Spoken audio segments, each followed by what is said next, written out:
यह छोटी सी कहानी ऐसे सुनो जैसे किसी को सुना सको, और ये वीडियो पूरा अंत तक देखो। वर्षों पुरानी घटना है। दानापुर रेल मंडल में एक उज्जड़ और झगड़ालू किस्म का कर्मी मोहन सिंह ट्रांसफ़र होकर आया। उसका तबादला करवाया गया था। वह जहां नियुक्त था वहां सबसे लड़ता झगड़ता रहता था। उसके सहकर्मी और अधिकारी उससे अजीज आ चुके थे। उनकी कई शिकायतों के बाद उसका तबादला किया गया था। दानापुर रेल मंडल के अधिकारियों और कर्मियों को उसके बारे में जानकारी मिल चुकी थी। मोहन सिंह ज्वाइन करने के बाद तुरंत क्वार्टर की मांग करने लगा। कोई क्वार्टर खाली था नहीं।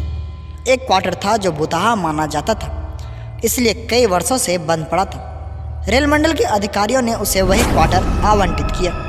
वह बेहिचक उसमें प्रवेश कर गया। उसकी सफाई कराई, रंग रोगन कराया, फिर आराम से अकेला रहने लगा। पहले ही दिन रात को लकड़ी के चूल्हे पर खाना बनाने बैठा तो उसके आसपास कुछ पत्थर गिरे। वह चौंका, लेकिन कहीं कुछ दिखाई नहीं पड़ा। वह अपना काम करता रहा। थोड़ी देर बाद फिर कुछ लकड़ी वगैरह गिरी, एक हड्डी भी गिरी। उसे गुस्सा आया। चीख कर गाली बकते हुए बोला, कौन है रे हरामजादे, हिम्मत है तो सामने आ तो तुझे बताऊं।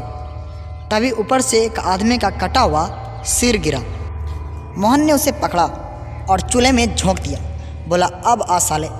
जोरों से हंसने की आवाज़ आई और एक आदमी सामने आ खड़ा हुआ। उसने कहा, वाह बहादुर, तुम बिल्कुल नहीं डरे। लोग तो मेरी आहट से ही कांप जाते हैं। मोहन, क्या चाहते हो? किस लिए ये सब कर रहे हो? व्यक्ति, मुझे तुमसे बहुत ज़रूरी काम कराना है। तुम हिम्मती हो, इसलिए मुझे विश्वास है कि तुम कर सकते हो। मोहन, क्यों, क्या करूं? तुम्हारा कोई काम? मुझे इससे क्या फ़ायदा होगा? तुम मेरा काम करोगे तो मैं तुम्हारा एक काम कर दूंगा। तुम जो भी चाहो, साथ में कुछ इनाम भी दूंगा। क्या मेरा तबादला पुरानी जगह करा सकते हो? बिल्कुल करा दूंगा, वादा करता हूँ। तो फिर ठीक है, बोलो तुम्हारा काम क्या है? देखो, मैं एक प्रेत हूँ। मेरा भाई भी प्रेत है। उसे एक तांत्रिक ने कैद कर लिया है। वह उसे एक घड़े में बंद कर कल शमशान ले जाएगा और ज़मीन में गाड़ कर भस्म कर देगा। फिर वह कभी आज़ाद नहीं हो पाएगा। तो मैं क्या इसमें तुम्हारी क्या मदद कर सकता हूँ? तुम अगर घड़ा को तोड़ दोगे तो वह आज़ाद हो जाएगा। यह काम तुम क्यों नहीं कर लेते? तांत्रिक के बंधन के कारण कोई प्रेत यह काम नहीं कर सकता। उसकी शक्ति काम नहीं करेगी। मनुष्य यह काम कर सकता है। इसलिए मैं कोई साहसी आदमी ढूंढ रहा था। ठीक है, मैं यह कर दूंगा, लेकिन मेरा तबादला कब कराओगे? मेरा काम होने के एक हफ्ते के अंदर तुम्हारा काम हो जाएगा। तुम्हें दूर से पत्थर मार कर घड़ा फोड़ देना है। कब चलना है? आज से ठीक 3 दिन बाद। मैं रात के 1 बजे तुम्हें शमशान के रास्ते में ले चलूँगा, जिधर से वह घड़ा लेकर गुजरेगा। ठीक है, मैं तैयार रहूँगा। तीसरे दिन रात के वक्त प्रेत नियत समय पर आया और मोहन को लेकर सुनसान इलाके में ले गया। थोड़ी देर बाद कुछ लोगों के आने की आहट मिली। मोहन ने देखा कि एक आदमी सिर पर घड़ा लिए जा रहा है। प्रेत ने इशारा किया। उसने जेब से पत्थर निकाला और निशाना लगाकर जोर से घड़े पर दे मारा। निशाना सटीक बैठा।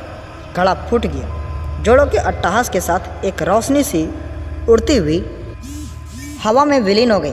प्रेत ने खुश होकर मोहन से कहा, धन्यवाद, तुमने मेरे भाई को आज़ाद करा दिया। अब मैं तुरंत तुम्हारा काम कराऊंगा। तुम्हारे क्वार्टर में कोई भी आकर रहेगा, उसे तंग नहीं करूंगा। तुम जब याद करोगे तुम्हारे पास आ जाऊंगा। अगले दिन रेल मंडल के कार्मिक विभाग के अधिकारी के पास प्रेत पहुंचा और मोहन का तबादला करने को कहा।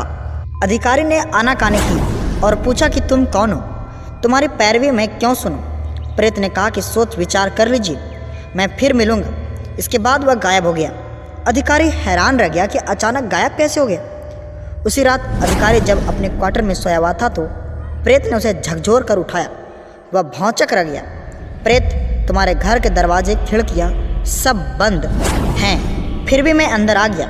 इसी तरह चला भी जाऊंगा। समझे मैं कौन हूँ? मैं कुछ भी कर सकता हूँ। जिंदा रहना चाहते हो तो मेरी बात माननी ही पड़ेगी। मरना चाहते हो तो कोई बात नहीं। मैं अंतिम वार्निंग दे रहा हूँ। कल उनका तबादला का ऑर्डर निकलेगा, नहीं तो परसों तुम्हारी अर्थी निकलेगी। सोच लो क्या करना है। और वह गायब हो गया। अधिकारी भय मारे कांपने लगा। रात भर नींद नहीं आई। सुबह ऑफिस पहुंचा तो सबसे पहले तबादला का लेटर तैयार कराया। इधर सुबह के वक्त जब मोहन सिंह उठा तो बिस्तर पर 10,000 रुपये की गड्डी दिखाई पड़ी।